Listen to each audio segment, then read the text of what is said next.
আমরা আজকে কথা বলবো এই কোরআন নিয়ে। কি নিয়ে কথা বলবো ভাই? এই কোরআন কার? আজকে বলবেন না, চিৎকার দিয়ে বলুন এই কোরআন কার? আল্লাহ সুবহানাহু ওয়া তাআলার সর্বশ্রেষ্ঠ নিয়ামত হচ্ছে কোরআন।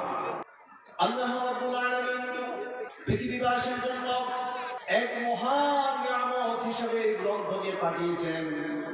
নবী করিম সাল্লাল্লাহু আলাইহি সাল্লাম এই পৃথিবীতে আসার আগে এই পৃথিবীর অবস্থা সম্পর্কে সকল কবি, সাহিত্যিক, সাংবাদিক, ঐতিহাসিক, কলামিস্ট, শিক্ষিত সকল শ্রেণী পেশার মানুষগুলো একত্রিত হয়ে রাসূল পাক সাল্লাল্লাহু আলাইহি সাল্লামের যুগকে তারা নাম দিয়েছে আইয়ামে জাহিলিয়া।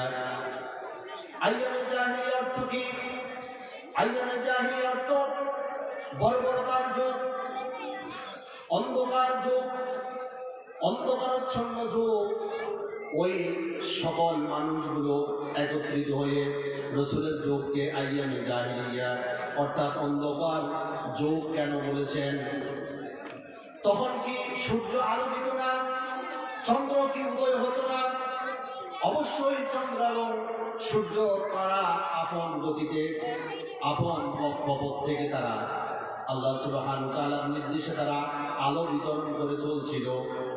এরপরেও সকল শ্রেণী পেশার মানুষগুলো ওই যুগকে আইয়ামে জাহিলিয়া হিসেবে আখ্যায়িত করেছেন। কারণ ওই সমস্ত মানুষগুলো চেহারা সুরতে তারা মানুষ ছিল, আদর্শের দিক থেকে, নৈতিকতার দিক থেকে তারা একেবারে অধপতিত ছিল। ওই মানুষগুলোর ভিতরে কোনো মনুষ্যত্ব ছিল না। মনুষ্যত্বের যে আরো থাকা দরকার ছিল তারা সব মনুষ্যত্ব হারিয়ে একেবারে অজ্ঞতার ভিতরে তারা নিমজ্জিত। মা বাবা একসাথে বসে মদ পান করত।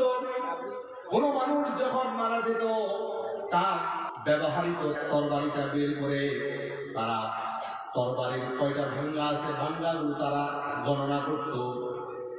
যার তরবারির মধ্যে বেশি ভাঙ্গা করত তারা গর্ববোধ করে বলতো, আমার বাবা এতটা খুনের অংশীদারিত্ব তিনি গ্রহণ করেছেন, খুন খারাপি, অত্যাচার, রাহাজানি, গুম খুন, হত্যা, রাহাজানি, এই সব পাপ রাশিগুলো তাদের কাছে সবচাইতে গর্বের বিষয় ছিল।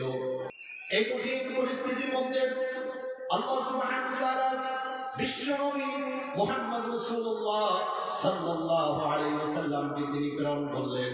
নবী করিম সাল্লাল্লাহু আলাইহি ওয়াসাল্লাম এই পৃথিবীর মধ্যে আগমন করলো।